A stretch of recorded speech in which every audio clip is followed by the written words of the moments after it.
అందరికీ నమస్తే. Welcome to focus now. నేను నవీన్. ఆంధ్రప్రదేశ్లో కూటమి అధికారంలో ఉందా లేక వైసీపీ అధికారంలో ఉందా అనేది బిగ్ క్వశ్చన్.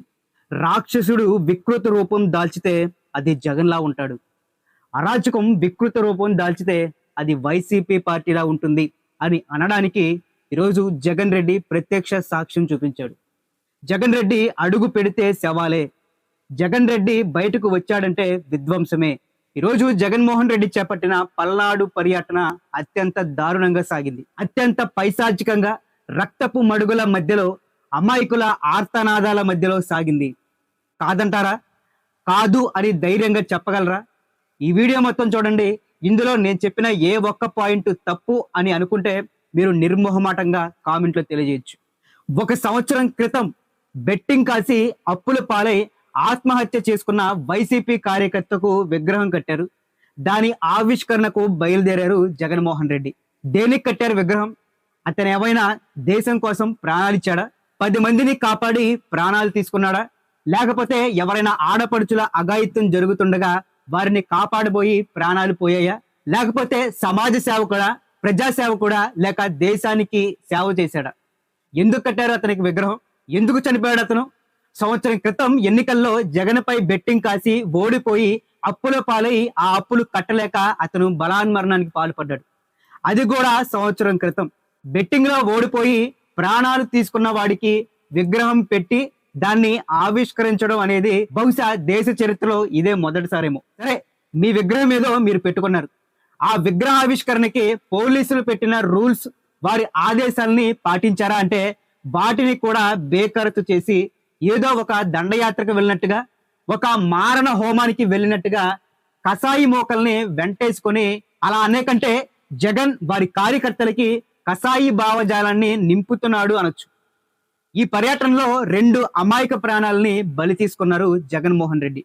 పర్యటనలోకి అడుగు పెట్టగానే ఒక హత్యతో పర్యటనని ఆరంభించారు. మా జగన్ వస్తున్నాడు, మా జగన్ ని నేను చూడాలి అని జగన్ కాన్వాయ్ వెళ్లే దారిలో రోడ్డు పక్కన నుంచున్న ఒక దళిత వృద్ధుణ్ణి నిర్దాక్షిణ్యంగా జగన్ కాన్వాయ్లోని కారుతో గుద్దించి చంపేశారు. ఆ కారు గుద్దితే ఆ వృద్ధుడు గాల్లోకి ఎగిరి కింద పడినా సరే అతన్ని పట్టించుకోకుండా కాన్వాయ్ వెళ్ళిపోయింది. ఆ తర్వాత ముళ్ల పొదల్లో పడి ప్రాణాలతో కొట్టుకుంటున్న ఆ వృద్ధుణ్ణి స్థానికులు గమనించి పోలీసుల సాయంతో 108లో ఆ వృద్ధుణ్ణి ఆసుపత్రికి తరలిస్తే ఆ వృద్ధుడు అక్కడ చనిపోయాడు. ఆసుపత్రిలో భర్త మృతదేహాన్ని చూసి ఆ భార్య ఏడుస్తుంది. ఆమెకి ఎవరు సమాధానం చెప్తారు? ఆమె బాధని ఎవరు తీరుస్తారు? జగన్మోహన్ రెడ్డి చూడడానికి వెళ్ళిన ఒక అభిమానిని అదే జగన్ వాహనం ఢీకొని చనిపోతే దానికి బాధ్యులు ఎవరు? ఇక రెండో మరణం. అదే జగన్ పర్యటనలో అదే జగన్ అభిమానుల మధ్య తొక్కిసలాట్లో ఊపిరాటగా చనిపోయాడు అదే జగన్ యువ అభిమాని. కనీసం అతన్ని ఆసుపత్రికి తీసుకెళ్లే ప్రయత్నం కూడా చేయలేదు. కాసేపటి తర్వాత అక్కడ వారు గమనించి అతని ప్రాణాలు వదిలాక ఏదో ఒక అనాథని తీసుకెళ్ళినట్టుగా ఒక బండిపై 2 మనుషుల మధ్యలో ఎక్కించుకొని తీసుకెళ్లారు ఆ తొక్కిసలాట్లో గాయపడిన యువకుణ్ణి. అక్కడ నాయకులు అతని కోసం ఒక కారుని కూడా ఏర్పాటు చేయలేకపోయారా? నిరంతరం జేజేలు కొట్టించుకోవడానికైనా కార్యకర్తలు మీకోసం వచ్చి ప్రాణాపాయ స్థితిలో ఉంటే వారిని కాపాడే బాధ్యత లేదా? కనీసం అంబులెన్స్ ని కూడా పిలవలేనంత హీన స్థితిలో మీకు కార్యకర్తలు కనబడుతున్నారా? ఒక వృద్ధుణ్ణి కర్కాశకంగా గుద్దేసి చంపేశారు, ఇంకొకరిని తొక్కేసి చంపేశారు. ఈ 2 హత్యలకి జగన్మోహన్ రెడ్డియే కారణం. ఇదిలా ఉంటే ఆ పర్యటనకి వచ్చిన వారి చేతిలో ఉన్న ప్లకార్డ్స్, ఫ్లెక్సీలు చూస్తే భయానకంగా, అసలు రాక్షసులకి ఏ మాత్రం తీసిపోకుండా అసలు ఇలాంటి వాళ్ళు సాధారణ జనాల్లో ఎలా తిరుగుతున్నారు అనే వికారం కూడా వస్తుంది వాటిని చూస్తుంటే. ఇక్కడ పక్కన దానికి సంబంధించినటువంటి ఫొటోస్ ప్లే చేస్తారు, మీరు చూడొచ్చు. ఒక్కొక్కరి చేతిలో ఒక్కొక్క రకమైన విధ్వంసకర స్లోగన్స్, రౌడీయజాన్ని, సైకోయజాన్ని తట్టి లేపే స్లోగన్స్ చూడండి. రప్ప రప్ప నరుగుతా నా కొడకల్లారా అంట. గంగమ్మ తల్లి జాతరలో వేట తలలు నరికినట్లు రప్ప రప్ప నరుగుతాం ఒక్కొక్కరిని అంట. వీళ్ళు పార్టీ కార్యకర్తల లేక షాపుల్లో చికెను మటను కొట్టే వాళ్ళని, కొబ్బరికాయల్ని నరికే వాళ్ళకి డబ్బులు ఇచ్చి తీసుకొచ్చారా అనేది అర్థం కాని విషయం. అంటే వీళ్ళ ద్వారా సమాజానికి ఎలాంటి మెసేజ్ వెళ్తుంది? ఇంకొక ఫోటో చూడండి. వైఎస్ రాజారెడ్డి రాజ్యాంగం అంట. కరెక్టే, రాజారెడ్డి రాజ్యాంగం ఇలాగే ఉంటుంది. మళ్ళీ మేము వస్తే మారణ హోమాలు, హత్యలు తప్ప ఏమీ ఉండవు అని డైరెక్ట్ గానే వీళ్ళు చెబుతున్నారు. ఎంత ధైర్యంగా ఏ భయం లేకుండా బరి తెగించి సమాజంలో తిరుగుతున్న డేంజరస్ మనుషులు వీళ్ళని స్వేచ్ఛగా వదిలితే మరింత విధ్వంసానికి కారణమవుతారు, సమాజంలో భయభ్రాంతులు నింపుతారు. కాబట్టి ప్రభుత్వాలు కఠినమైన చర్యలు ఇలాంటి వాళ్ళపైన తీసుకోవాలి. లేకపోతే ముందు రాష్ట్రంలో శాంతి భద్రతలు లోపించే అవకాశాలు స్పష్టంగా కనబడుతున్నాయి. ఇప్పుడిప్పుడే రాష్ట్రం చక్కబడుతుంది, ప్రజలంతా హాయిగా ఉన్నారు.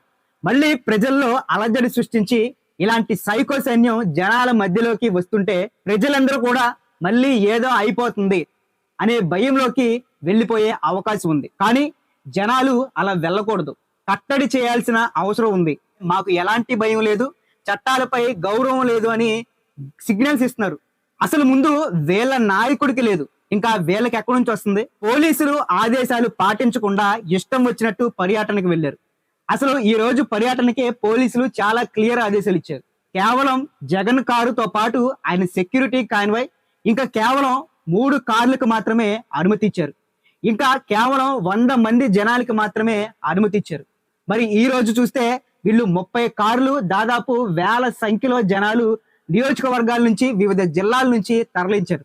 దేనికి తరలించారు? విధ్వంసాలకేగా. ఈ రోజు పోలీసుల ఆదేశాలను గనక మీరు ఖచ్చితంగా పాటించుంటే ఇంతటి అనార్థం జరుగుండేది కాదుగా, 2 అమాయక ప్రాణాలు పోయేవి కాదుగా. అంటే కావాలనే విధ్వంసాలు సృష్టించాలని, అరాచకాలు చేయాలనే ఉద్దేశంతోనే, ప్రజల్లో అలజడి సృష్టించాలి అనే ఉద్దేశం ఉండబట్టే మీరు ఇలా చేశారు అనేది ఇక్కడ క్లియర్ అవుతుంది. దీనికి తోడు అంబటి రాంబాబు గేరెక్కిన ఆంబోతుల్లా పోలీసులపై రెచ్చిపోయాడు. బార్గేట్లని బిసిరు కొట్టడం, పోలీసులపై రౌడీయిజం చూపించడం.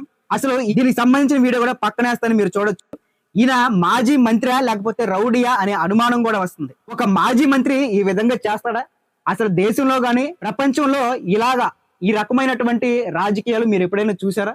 బయట నుండి వస్తున్న వారిని ఒక పక్క పోలీసులు ఆపుతుంటే పోలీసులను తోసేసి ఆ కార్యకర్తల్ని ఆ సభలోకి పంపిస్తున్నాడు అంబటి రాంబాబు. ఇక్కడ వీడియోలో స్పష్టంగా కనపడుతుంది, మీరు చూడొచ్చు. లోపల జనాలు ఎక్కువైపోయారు, ట్రాఫిక్ ఎక్కువైపోతుందిరా బాబు అని పోలీసులు వాళ్ళ తంటాలు వాళ్ళ పడుతుంటే వాళ్ళని కూడా తోసేసి కార్యకర్తల్ని లోపలికి పంపిస్తున్నాడు. పోలీసుల విధులకి ఆటంకం కలిగించాడు, వాళ్ళ డ్యూటీకి అడ్డొచ్చాడు.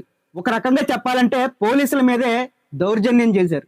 మీరందరూ కలిసి విధ్వంసాలు సృష్టించడానికి కారణమయ్యారు, 2 అమాయక ప్రాణాలు పోవడానికి కారణమయ్యారు. వీటన్నిటిని బట్టి చూస్తుంటే ఒక విషయం మనకి క్లియర్ అవుతుంది.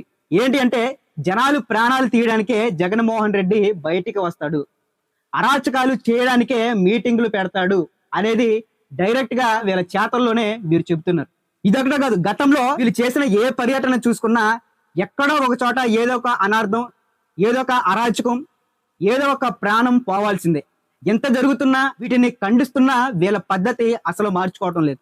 ఇప్పటికైనా కూటమి ప్రభుత్వం చేతులు కట్టుకొని కూర్చోకుండా ఇలా అరాచకాలు సృష్టించే వాళ్ళని, సైకో బ్యాచ్ ని కఠిన చర్యలతో అరికట్టాలని ప్రజలు ఆశిస్తున్నారు. ఇక ఈ అంశంపై మీ కామెంట్స్ ఏంటో కింద కామెంట్ లో తెలియజేయండి. అంతేకాకుండా ఇలాంటి సమాచారాలు ఎప్పటికప్పుడు మీకు చేరుకోవాలి అంటే ఫోకస్ నౌ తెలుగు ఛానల్ ని సబ్స్క్రైబ్ చేసుకోండి.